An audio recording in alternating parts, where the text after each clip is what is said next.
وہ دونوں مجھ سے بے انتہا محبت کرتی ہیں, بڑا سپورٹ کرتی ہیں مجھے ہر چیز میں, تو وہ تو بالکل بھی نہیں اچھا ہے میں وہ مزید دبانے بتاؤں, والا. عروج اسماعیل ہماری بڑی اچھی دوست بھی ہیں اور آپ نے ان کی کافی ولاگز دیکھے ہوں گے, یہ ان کی سسٹر بھی ہیں. اچھا مجھے یہ بتائیں تو عروج تو اتنی شیطان تھی, وہ بتا کر گئی تھی, وہ تو اتنی شیطانیاں کرتی تھی, تو آپ کس پہ چلی گئیں پھر؟ اوف اللہ, میں تو شاید امی پہ گئی ہوں. میری امی بڑی سیدھی معصوم سی ہیں, اور تو ابو عروج جو ہے نا خطرناک ہے اس کا ابو پہ مطلب, چلی گئی ہیں. ابو خطرناک ہے اس کا مطلب. کہیں نہ کہیں تھوڑے بہت مجھے لگتا ہے کہ ابو ہیں خطرناک, عروج ابو پہ چلی گئی. عروج کی تو بہت ہی شرارتیں, خیر عروج کو تو کیا ہی بولے ہم اور ماشاءاللہ. یہ جو ہیں یہ بتا رہی ہیں بالکل شرارتی نہیں. شہباز بھائی ابھی ماشاءاللہ آپ اتنے ظاہر سوبر سے پرسنالٹی ہے آپ کی, تو آپ کا بچپن کیسا تھا؟ آپ کا بھی بالکل کچھ کوئی شیطانی نہیں, کچھ نہیں؟ نہیں ایسا نہیں, ایک چیز شیطانی ہوتی ہے, ایک چیز شرارت ہوتی ہے. تو شیطان تو نہیں تھے اس میں, شرارتی تو ہوں گے. اور لائف میں چونکہ میں بورڈنگ میں پڑھا ہوں, تو جیسے میں نے آپ کو بتایا کیڈ کالج پٹارو, لارنس کالج لندن, یہ through out the life boarding میں رہا, تو انجوائے بہت کیا ہے, دوستوں کے ساتھ شرارتیں کی ہیں مل کر. اچھا میں نے سنا ہے کہ بورڈنگ میں بڑی پنش ملتی ہیں جو اپنے سینئرز ہوتے ہیں, ایسا ہوتا ہے یا یہ افواہ ہے؟ نہیں بالکل ملتی ہے, بالکل ملتی ہے, لیکن اس پنشمنٹ کو اگر آپ انجوائے کریں تو آپ بہت مزہ کرتے ہیں. اگر آپ اس کو جو ہے وہ نہ انجوائے کریں تو لوگ بھاگ بھی جاتے ہیں بورڈنگ سے. اچھا کوئی فیوریٹ ٹیچر ابھی تک یاد ہوگی, یہ میرا فیوریٹ ٹیچر تھا, جب آپ چھوٹے تھے, جب آپ اسکول میں پڑھ رہے تھے, تو کوئی ایسا فیوریٹ ٹیچر ہے؟ جی میرا ہاؤس ماسٹر تھے, میں اقبال ہاؤس کیڈ کالج پٹارو میں, جو کہ اقبال ہاؤس میں تھا, تو عفان مقصود صاحب جو ہے اللہ انہیں غری کی رحمت کرے, بہت ڈیسنٹ آدمی تھے. یعنی میں نے اپنی زندگی میں اتنا ڈیسنٹ آدمی نہیں دیکھا. He was a English teacher at the same time, اور ہمارے ہاؤس کے ہاؤس ماسٹر بھی تھے. تو انہوں نے بڑا پیار سے, محبت سے, ہوتا ہے نا بچے جو ہے وہ. اچھا یہ بات ہوتی ہے کہ جو ٹیچرز پیار محبت دکھائے نا, وہ آپ چاہے کتنے بھی بڑے ہو جائیں, آپ کے کہیں نہ کہیں دماغ میں وہ ٹیچر ضرور رہتا ہے. جی ایک باپ کی طرح انہوں نے پالا ہو آپ کو, اور اسی طرح جو ہے وہ آپ کو سیجا ہو, آپ میں جو کمی کوتاہیاں ہوں آپ کو وہ گائیڈ کرتے ہوں, تو مینٹور ہوں آپ کے, تو اس سے زیادہ خوبصورت بات کیا ہو سکتی ہے. اور یہ تمام ان ٹیچرز کے لیے ہیں کہ بھائی جو بچوں کو پڑھاتے ہیں, یہ ایک بڑا اہم پروفیشن ہے, بڑا رسپیکٹیبل پروفیشن ہے. یہ بار بار میں بات کہتا ہوں نا, بہت سے لوگ کہتے ہیں ہم ٹائم پاس میں کام کر رہے ہیں. بھائی ٹائم پاس میں خدا کا واسطہ کچھ اور کر لیں, مہندی لگانا سیکھ لیں, آپ لوگ چوڑیاں بیچ لیں. ٹائم پاس میں بچوں کو پڑھا کے ان کے مستقبل ضائع نہیں کریں, بڑا اہم پروفیشن ہے. آپ کو کوئی اپنی ٹیچر یاد ہے؟ ابھی تو آپ بتا رہی تھی بڑا ڈر لگتا تھا مجھے, تو کوئی فیوریٹ تھی؟ مجھے ابھی ان کی بات سے مجھے یاد آ گیا. کوئی فیوریٹ یاد آ گیا؟ فیوریٹ نہیں تھے وہ, تو خطرناک تھے وہ. میں تو سچ بول دیتی ہوں بالکل. مجھ سے چونکہ سوال انہوں نے فیوریٹ پوچھا تو میں نے فیوریٹ بتایا. آپ سے میں خطرناک کا پوچھ رہا ہوں. میرے جو تھے وہ تھے بیسیکلی میتھس کے ٹیچر تھے. میتھس میں تو آپ ویک ہوں گی. آپ کو کیسے پتا؟ مجھے پتا ہے نا, مجھے وائبز آ جاتی ہیں اپنے جیسے لوگوں سے. وہ تھے میرے صدام سر, اور ان کی اتنی سختیاں تھیں, ان کی وہی والی سختیاں تھیں جو میں نے آپ کو بتائی تھی نا, وہ ایسے کر کے دیکھتے تھے, تو وہ ان کا تو بس نہیں چلتا تھا, وہ مارے پکڑ کے. تو مجھے تو میتھس میں بالکل یہ والا زیرو تھی. ہاں تو کیا ہوا, اس میں کوئی برائی تھوڑی ہے. ہم سب کہیں نہ کہیں اسی طرح ہے نا. تو وہ والے ٹیچر تھے. اچھی ٹیچر ہماری ایک بڑی اچھی تھی, ہاں وہ مجھے یاد ہے, صدف ٹیچر. وہ کیا پڑھاتی تھی؟ وہ ڈرائنگ؟ سائنس نہیں, ڈرائنگ والے ٹیچر ہوتے ہیں نا وہ اچھے لگتے ہیں. سائنس کا پروجیکٹ, ڈرائنگ میں پڑھا دیتی تھی ان لوگوں کو اچھی. ہاں تو ڈرائنگ ہی ہماری اچھی ہوتی فیوریٹ تھی, تو اس وجہ سے وہ ٹیچر اچھے لگتے ہیں.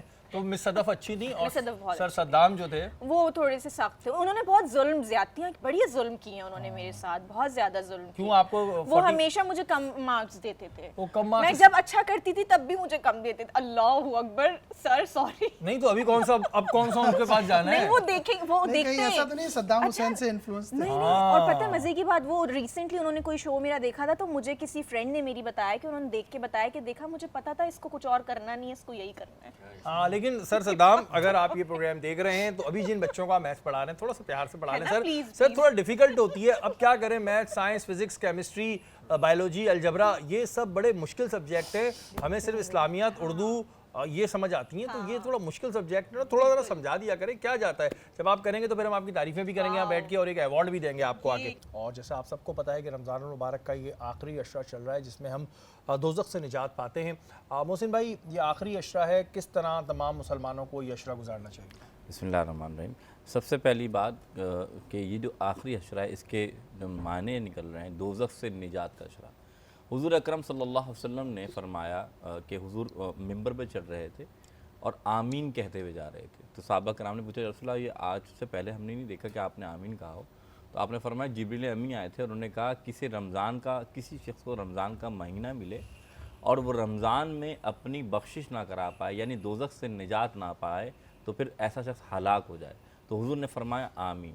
تو یہ عشرہ اللہ تعالیٰ نے اتنا پیارا بنایا ہے کہ اللہ تعالیٰ بندے کے گناہوں کو کتنا معاف کرتا ہے کہ جتنا مکھی کا سر ہونا اتنا بندہ رو دے تو اللہ پچھلے گناہ معاف فرما دیتا ہے. تو اللہ اتنا کریم ہے. اور اس آخری عصر میں تو اللہ تعالیٰ ہر لمحے ثواب کو بڑھا رہا ہے. ہم یہ تو دیکھیں کہ بات یہ کہ اگر مثال کے طور پہ ہمیں کہا جائے ہمارے پاس 10 دن ہیں زندگی کے، تو آپ دیکھیں گے کہ انسان ساری دولت ایک طرف کر دے گا اور سب چیزیں ڈٹا کر اللہ تعالیٰ کی طرف لگ جائے گا. تو کہتے ہیں نا سامان 100 برس کا پل کی خبر نہیں ہے. تو جب خبر نہیں ہے تو کسی کو کیا پتا کہ آیا 10 دن بعد کس کی کیا زندگی ہے.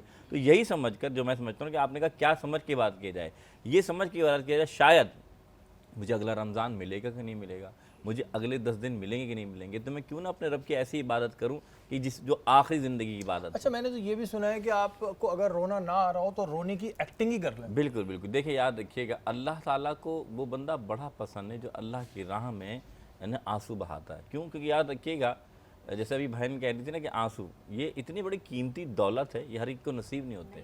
کیونکہ عام انسان اگر سخت بھی ہو کسی کی آنکھوں میں آنسو دیکھ لے تو اس پر رحم آ جاتا ہے. وہ تو خالق و مالک ہے. میں مثال دیتا ہوں، اللہ کے رسول صلی اللہ علیہ وسلم آتے ہیں ایک بنی اسرائیل میں شخص تھا، اتنا گناہ گار تھا. میں نے پہلے ہی بتایا آپ کو کہ وہ دن کو گناہ کرتا اور رات کو جو ہے وہ اور بدکاریاں کرتا. لیکن جب مر گیا تو حضرت موسیٰ علیہ السلام کو اللہ نے وحی بھیجی جاؤ اسے اچھے سے تدفین کرو. تو جب تدفین کا حکم دیا تو اللہ کے رسول نے تدفین کر دی. بڑی اہم بات، تو اللہ کے پیارے نبی نے اللہ سے کلام کیا کہ میری امت میں مشہور تھا گناہگار ہے، ایسا کیا عمل کیا اللہ کہ تجھے پسند آ گیا. فرمایا بات یہ ہے کہ موسیٰ کی ایک مرتبہ جا رہا تھا، راستے میں ایک نالا تھا، اس میں کتے کے بچہ وہ تڑپ رہا تھا، وہ ڈوبنے والا تھا. آپ نے فرمایا کہ میں اس بندے نے یہ دیکھا لباس قیمتی ہے، جسم کتنا اچھا ہے، وہ ڈوبا، نجاست بھلے لگی لیکن اسے پاک و صاف کر کے محفوظ جگہ پہ رکھ دیا. آپ نے فرمایا جب مخلوق ہو کہ مخلوق کی خدمت کر سکتا ہے تو اتنی، تو میں خالق کو کسے معاف نہیں کر سکتا. بے شک بھی یہی ظاہر چیزیں ہوتی ہیں. اور اس مہینے میں جو ہے یہ بلیسنگ ہے کیونکہ ہمیں واقعی میں اس بات کا نہیں پتا، کسی کو بھی نہیں پتا کہ اگلا پل نصیب ہونا ہو.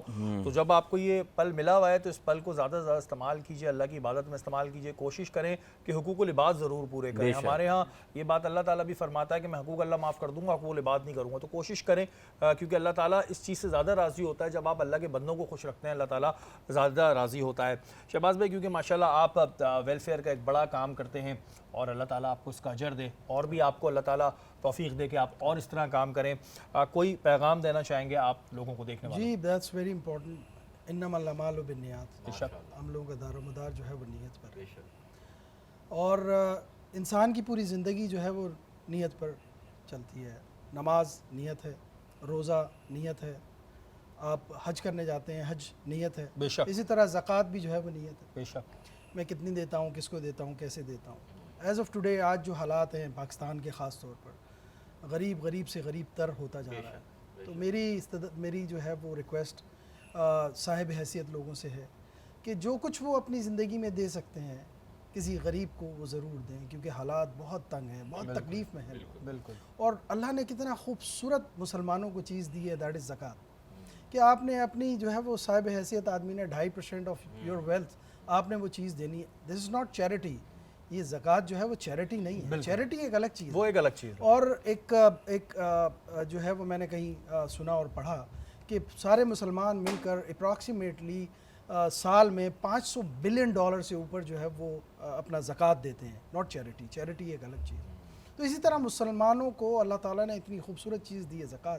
اور آپ دیکھیں فلنتھراپی کا کتنا پاکستان میں کام ہوتا ہے، خاص طور پہ کراچی میں. تو میری ریکویسٹ انہی دوستوں سے ہے، سب سے ہے، بلکہ میں کہتا ہوں جو انسان $1 بھی اپنی جیب سے نکال سکتا ہے اسے ضرور نکالنا چاہیے. غریبوں کی مدد کرنی چاہیے.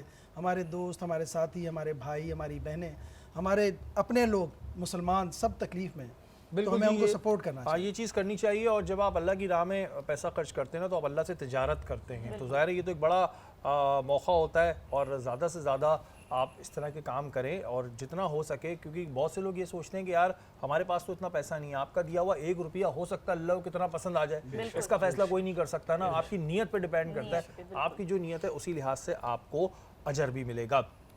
ارسلہ آپ یہ بتائیں کہ آپ کا کوئی میسج ہے دیکھنے والوں کو؟ بہت سارے لوگ اس وقت آپ کو دیکھ رہے ہیں، آپ کا کیا میسج ہے؟ میں بالکل یہی سیم، میں آپ کی بات سے بڑا متاثر ہوئی ہوں اور میں پراپر آپ کی بات سن رہی تھی اور میں کہیں کھو گئی تھی. کیونکہ میں بعض اوقات وہی سیم بات جو آپ نے ابھی کی کہ لوگ کہتے ہیں کہ ہمارے پاس تو اتنا نہیں ہے، ہم کہاں سے کریں. اچھا مجھے ایسا لگتا ہے کہ اگر ہمارے پاس اتنا ہے نا، آپ اس میں سے اگر اتنا سا حصہ بھی کسی کو دیں گے نا، میرا ایمان ہے، میں نے یہ کیا ہے، میں نے یہ دیکھا ہے، مجھے اتنا ملا ہے. بے شک اور یہ سچ ہے. حقیقت. آپ یقین کریں، میں کہتی ہوں آپ کے پاس آپ مت دیکھیں آپ کے پاس کتنا ہے، آپ پلاننگز نہ کریں کہ ہمارے پاس نہیں ہے. تھوڑا سا حصہ بھی اگر آپ کسی کے لیے نکالیں گے نا، آپ یقین کریں، آپ اس ذات پہ یقین رکھیں، آپ کا بڑھنا ہی بڑھنا ہے. اور آپ کا دل بھی بڑا خوش ہوتا ہے، اندر سے مطمئن وہ ہوتا ہے جو جب آپ یہ ایک کام خوشی کرتے ہیں. ملتی ہے آپ کو، وہ بہت الگ ہے، بہت الگ ہے. تو کریں پلیز، ہیلپ کریں ان لوگوں کی. اور رمضان کا ہی صرف مہینہ نہیں، عام دنوں میں بھی کوشش کریں کہ ان لوگوں کی مدد کریں جو ہماری طرح نہیں زندگی گزارتے ہیں. بالکل جی. آپ دونوں مہمانوں کا بہت شکریہ، آپ ہماری ٹرانسمیشن میں آئے. آپ لوگوں کے لیے بہت ساری دعائیں. اپنی اپنی فیلڈ میں آپ لوگ اسی طرح اچھا کام کرتے رہیں، اور اس رمضان المبارک کی برکت سے اللہ تعالیٰ آپ کی تمام جائز خواہشات کو پورا کرے. بات ہو رہی ہے عشرہ جو آخری عشرہ دوزخ سے نجات کا. ہم سب کو یہ کوشش کرنی چاہیے کہ کچھ بھی کر کے ہمیں اپنے رب کو راضی کرنا چاہیے. اور اگر ہم راضی نہیں کر سکتے تو جیسا کہ محسن بھائی نے بتایا تھا کہ وہ بندہ ہلاک ہو جائے، تو جس پہ حضور پاک صلی اللہ علیہ وسلم آمین کہہ رہے ہوں، تو یہ ہم سب کو سوچنا چاہیے بحیثیت مسلمان. ہمیں اپنے رب کو راضی کس طرح کرنا ہے یہ ہمیں سوچنا ہے. ہماری ٹرانسمیشن کا وقت ختم ہو گیا ہے. کل انشاءاللہ تعالیٰ دوبارہ ملاقات ہوگی. اپنے میزبان سید شہریار عاصم کو اجازت دیجیے. پاکستان زندہ باد.